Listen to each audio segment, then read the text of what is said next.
Welcome. I wanted to tape this lecture about the future of the MBA degree programs. I believe MBA degree as we know it today is not sustainable.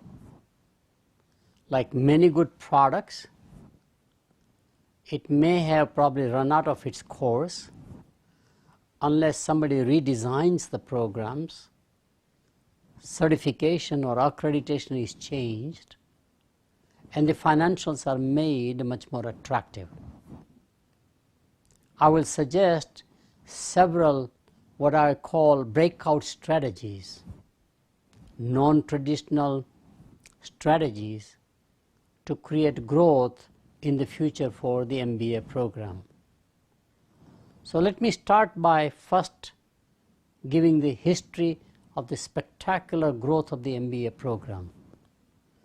This is clearly the phenomenon after World War II, but definitely from the 60s. MBA programs grew spectacularly. Probably there is no other postgraduate master's level degree that comes anywhere near in the 50 years of growth that MBA has done. This coming year, 2015-2016, it is estimated that 250,000 graduates will graduate with their MBA on a worldwide basis. With India crossing more than 100,000 MBA graduates, so will be the US around that numbers, and the rest 100,000 or less than that will be rest of the world, including China, Brazil, Europe, etc., etc. MBA program was designed primarily for fresh engineers. As they were getting into corporate jobs, there was a belief that they did not know the basics of business language such as supply and demand, debit and credit, cash flow, break-even points, because they were never taught that in the engineering schools.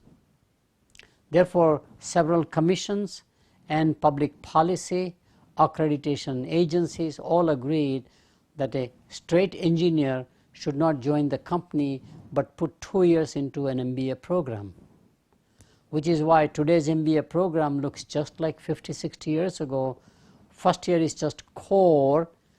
To me, that includes primarily learning the language, microeconomics, macroeconomics, behavioral sciences, first level accounting, first level marketing, first level management, whatever they are. To me, often the MBA first year core is less scientific and less rigorous than what we teach in the undergraduate business degree programs, because it just creates a level playing field for engineers to understand basic language. Then the second year program was designed to give the breadth of knowledge, because you are a silo in the engineering department, but you have to deal with everybody else. So it's a general management program. Was a great strategy for its time. Lasted all the way till the first energy crisis of 1974 or 78. And then suddenly we found there are no jobs for any other graduates, especially from liberal arts, social sciences, and therefore smart kids in those programs, the undergraduates, began to think about going for their MBA. Again, remember, these are fresh graduates. And in many of the state universities, the fees were low enough to say whether I do my master's like in something in MA in literature, MA in music, I will do my MBA maybe 6 months longer, like 2 years versus 1.5 years, and I don't have to write a master's thesis. That created more growth. Then in the late 80s, we began to ask that MBAs should have work experience. We began to therefore ask for saying, can you have 4 or 5 years of work experience? You go out as an engineer, you go out in any discipline, work in a corporation, and then come back. And we began to therefore have MBA students who had savings or possibility of getting loans. They don't have to depend on their parents to support them, and that created growth. All during this time we became quite innovative And we created, for example, executive MBA. We created evening MBA. We created international MBAs or global MBAs, and it began to grow enormously. So overall, the growth has been spectacular. It is the envy in the academic world. And by the way, one more factor for growth that I just realized is equally important for us to understand, because it was such a growth industry that non-accredited institutions such as University of Phoenix, the Apollo Group, many for-profit corporations began to jump into this one. So it was not the traditional universities and colleges accredited, but non-accredited colleges and universities or for-profit corporations also jumped and created a huge growth for this industry, especially in the more recent times in emerging markets. So what's the reality today? Today, unfortunately, the number of people who are writing the entrance exam called GMAT, G-M-A-T, administered by GMAC, Graduate Management Admissions Council, are declining worldwide.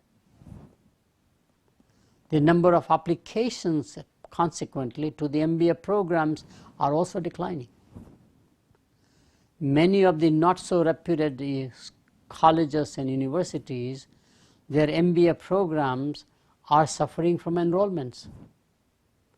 MBA programs are getting into a divergent mode.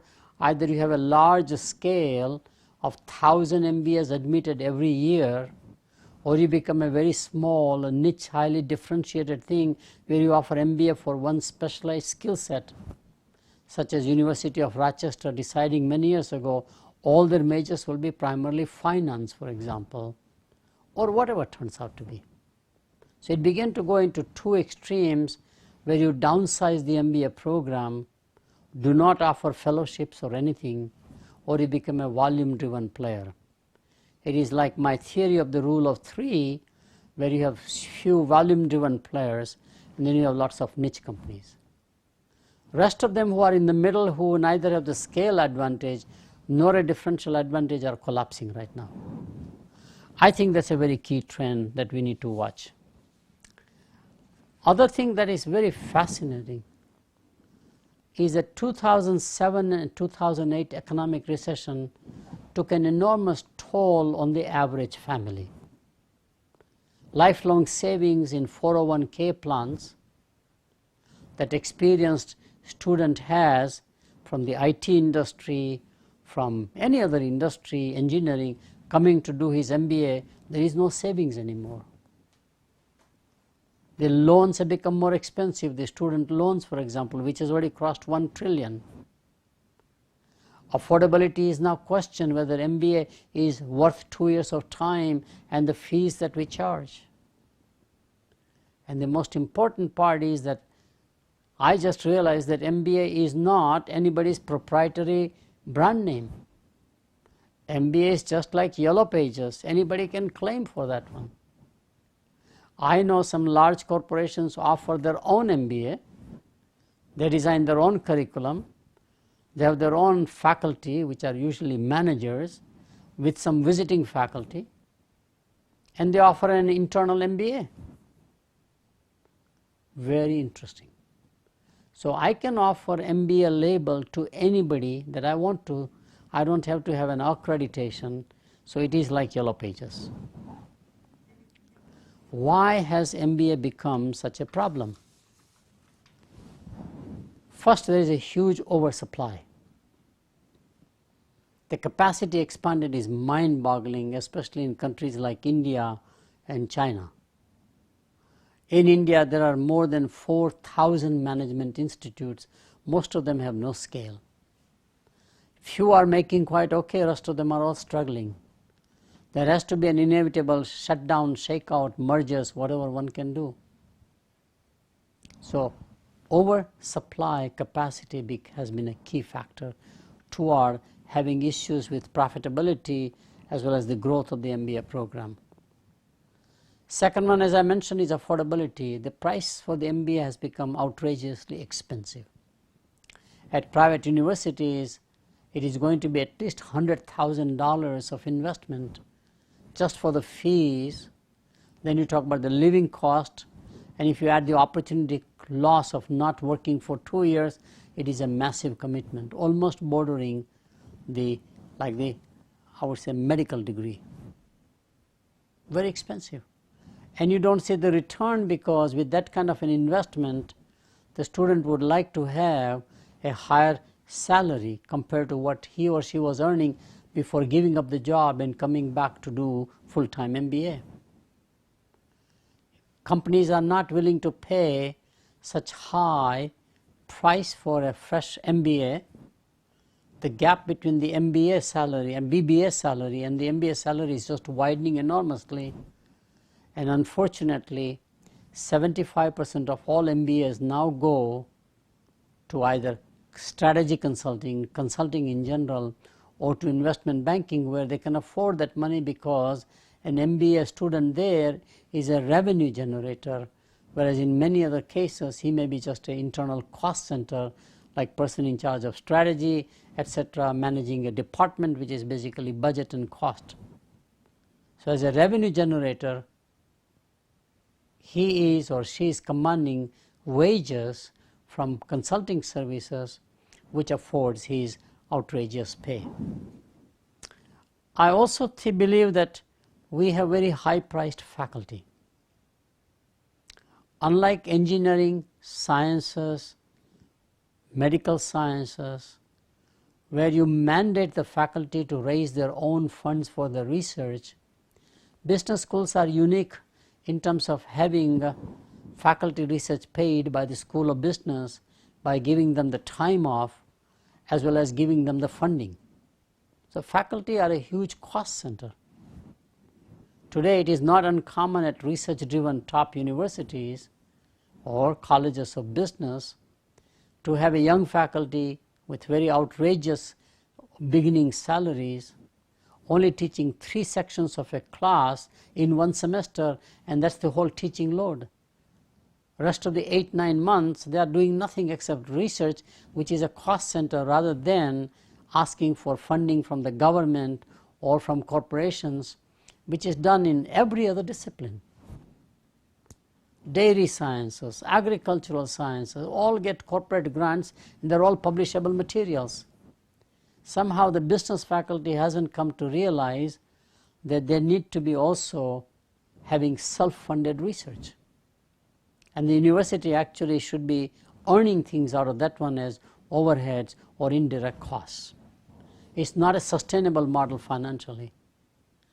I also find that in the fight to get MBAs, competition is so intense that the cost of recruiting, cost of maintaining, managing them while they are on the campus, and the career management cost of placement is just getting out of hand. So you have this enormous rising cost structure, faculty, staff, infrastructure, managing students from recruiting to maintenance to alumni kind of a thing. It's just too much. So there's a squeeze in the profitability on the regular daytime, full-time MBA. Last part, unfortunately, large corporations are no longer funding their executives for their MBA part-time or evening. More and more, our executive MBA students are now pretty much self-paid, which means as executives, senior executives, when they come to the program, they're looking for an alternate career or some sort of an exit strategy from the corporations. Corporations are now even saying, why should we give you Friday off? With the 2007-8 economic recession, one more round of downsizing, right-sizing, outsourcing, as we did in the 80s after the first energy crisis, the corporations have become pretty significant in terms of saying no to giving liberal benefits to employees. So we have that problem. So despite all these problems, how can the industry grow? How can the MBA program grow? I see enormous opportunities. except that in order to really grow the MBA programs, one needs to reposition that from strictly being a general management, general knowledge about just the basics of business. It has to become a very skill-based knowledge, which means it is almost like a certified knowledge base at the end of the journey of 2 years. Cutting the program short is another option. In fact, the more popular programs are 1-year MBAs in the process.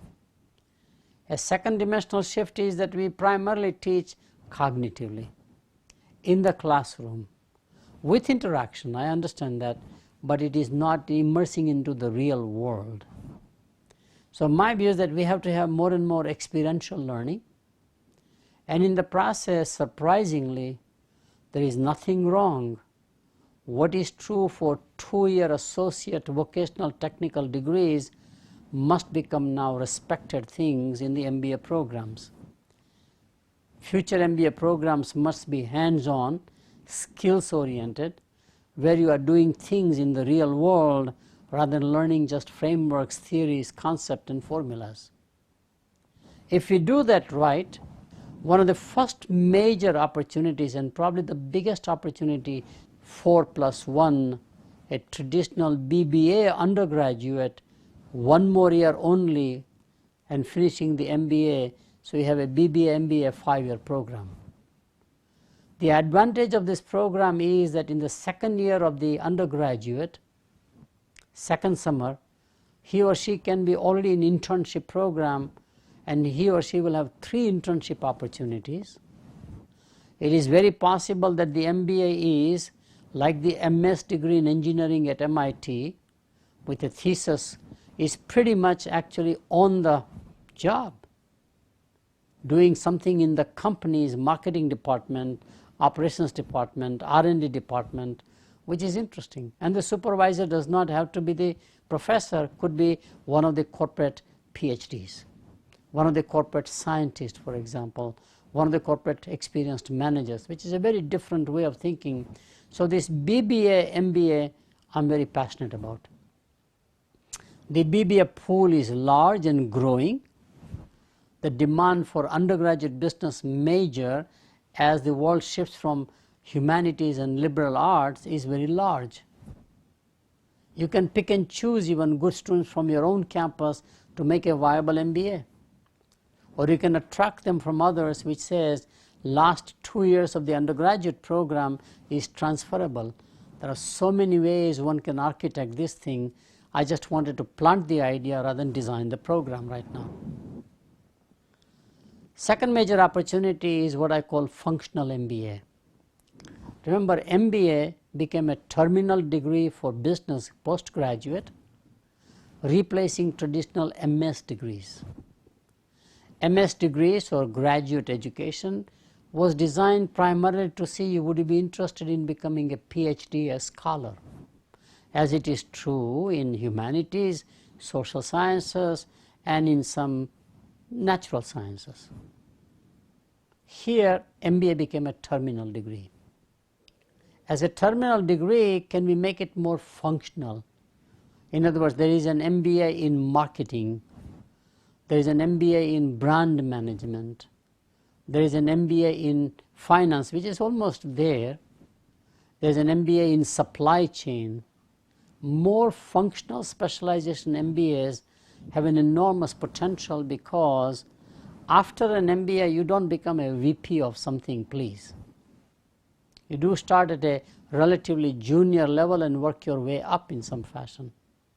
Except if you are in brand management system, where you start as an assistant brand manager, where you have basically a P&L responsibility, and therefore you are more like a general manager. But other than that, every place you are in a functional silo, work your way up. So functional MBAs, or what I call MS MBA, is a great opportunity. Third, equally big, is what I refer to as MBA for non-business managers, or for non-business graduates. There's a whole pool of NGOs who come from totally different disciplines. There's a whole pool of government diplomatic corps, government military. So anything that is not a private business for profit-seeking enterprise, shareholder-driven, there's a lot of management that is needed. This is ironic in some way because modern management, as we know, actually has come from the defense industry. Even today, probably the best human resource practices in terms of diversity is no better than US Army. They have more diverse population as volunteer army than any other enterprise. So in many ways, one can formalize education around non-business, government and NGO markets. That is a huge growth platform as opposed to for private business enterprises. Next area is MBA for scientists. I'm very passionate, partly because most scientists have in research laboratories at least a master's but often a PhD. They have gone through the rigor of studying, scientific inquiry, becoming scholars, publishable papers, and they are mature. What they don't have to run as a laboratory, to run as a product managers or technology managers, is the business skill set. As I have worked in Bell Labs or General Motors Tech Center or at Whirlpool in their R&D organization, I find fascinating. These are brilliant minds, but they don't have the business vocabulary or the business understanding. They don't relate to profit and loss. They don't relate to, in fact, revenue and cost. It is just fascinating. So how can we tap into that market? So I call it MBA for scientists. Next one, and a related one, is MBA for certified professional services. We have clearly one that we offer, which is accounting degree, which is certified. But we have lawyers out there, we have doctors out there, we have pilots. There are so many occupations which are certified, and all of them usually have a bachelor's degree requirement anyhow. And those people, again, is a large pool, probably can easily get benefit out of, in fact, an MBA degree, MBA knowledge. Point I'm making is that MBA degree has to go from the concept of a degree to MBA knowledge, concept of understanding and some frameworks and ideas, etc., rather than just a degree for the sake of degree, or from an employability viewpoint primarily. Last two areas I wanted to talk has to do with company-specific MBAs. I have advocated that for the last 30 years, and usually a university has a resistance. If you teach just in one company, where will you get the breadth of experiences and analogs and case studies, etc.? I think those are really red herrings, because faculty is resistant to change. And my view is that there is a very large scale opportunity to create just in one enterprise an MBA program. Let me give you the size of some of these corporations.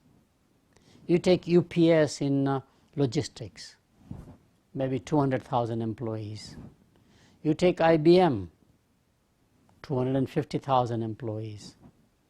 You take an Indian IT services company, 150,000 employees. Most of them are engineers, software engineers. You take Accenture. Some of them would have MBAs, but most of them would not have it. I can go on giving lots and lots of examples where these large enterprises usually create what we label as leadership program, something like an advanced management program at Harvard, but actually they need the discipline of being real students with real exams, real tests, etc. Like an MBA programs, rigor will come in on the student.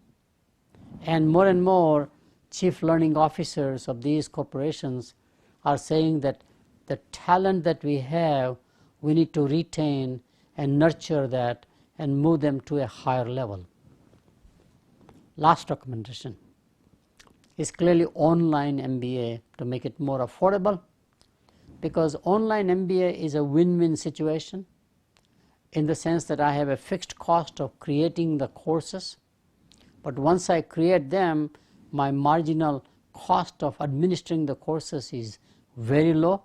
There's a huge experience curve that comes in online, which you don't get it in the courses that we teach in brick and mortar. Now, I'm not an advocate of complete online or completely brick and mortar. One can have a blended view. It is very possible that the first year core courses may be pretty much online because most of them are driven by textbooks. And today's textbooks are a wonderful compilation of everything. I mean, they do everything for the professor. They have PowerPoint presentations, they have video clips, they have everything. What they do where they supplement their textbook with videos, today one can do it by video lectures supplemented by textbooks. So remember, print was the primary medium, it is still the primary medium supplemented by video. In this architecture, video becomes the primary medium supplemented by print.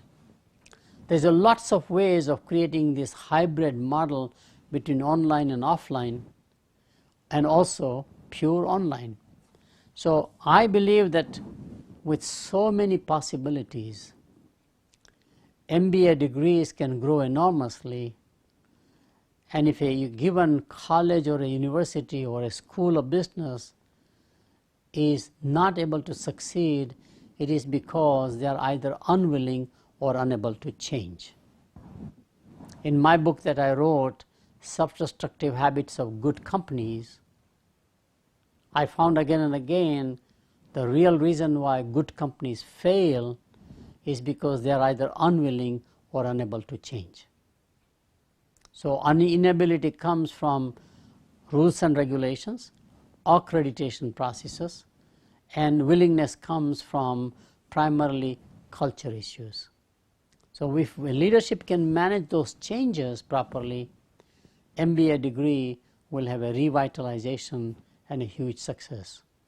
I know for a fact, because there are experiments going on in the world outside of America where we are able to demonstrate some of the recommendations I have made as live breathing experiments, and some of them are succeeding enormously well. I hope this has been very useful in giving some ideas about the future of the MBA programs. Thank you.